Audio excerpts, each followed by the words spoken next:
Star प्रवाह वाहिनीवरील प्रेमाची गोष्ट ही मालिका अल्पावधीतच प्रसिद्ध झाली आहे.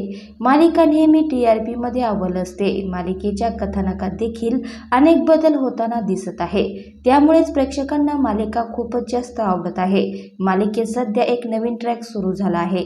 क्लिनिकमधून मुक्ता घरी येते तेव्हा संपूर्ण घरात अंधार असतो. एका कोपऱ्यात कार्तिक बसलेला असतो.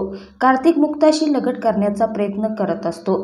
त्यावेळी मुक्ता त्याच्या 3 वेळा कानशिलात लगावते.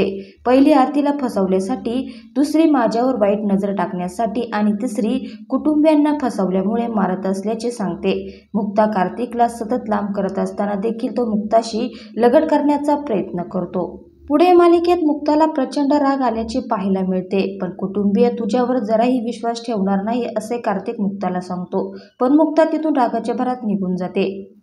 कोळी कुटुंबीय चित्रपट पाहून घरी येतात तरीही मुक्ता घरी आलेली नसते. त्यामुळे सर्वजण चिंता व्यक्त करत असतात. तेवढ्यात अचानक सागर येतो आणि सगळ्यांना जागे पाहतो.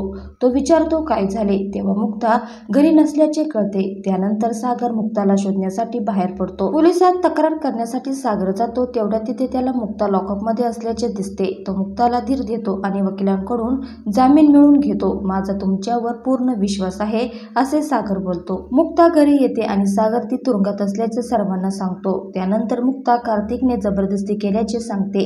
पण ते ऐकून इंदिरा चिडते. तिला घराबाहेर काढते. तेवढ्यात मुक्ताची आई तिथे येते आणि तिला घेऊन घरी जाते. प्रेमाची गोष्ट मालिकेत आता नवीन वळण आले आहे. मुक्ता सागरमधील दुरावा दिवसेंदिवस वाढत आहे. त्यातच आता कार्तिकचा खोटेपणा मुक्तासमोर आला आहे. परंतु मुक्ता त्याचा हा खोटा चेहरा कुटुंबियांसमोर उघड करण्यास असमर्थ ठरताना दिसत आहे. त्यामुळे आता सागर तरी मुक्तावर विश्वास ठेवणार का? कोळी कुटुंबियांसमोर कार्तिकचा खरा चेहरा उघड होणार का? सागर मुक्ताला निर्दोष सिद्ध करण्यासाठी काय प्रयत्न करणार? या दरम्यान मुक्ता आणि सागरमधील दुरावा कमी होणार का? असे अनेक प्रश्न प्रेक्षकांच्या मनात निर्माण झाले आहे.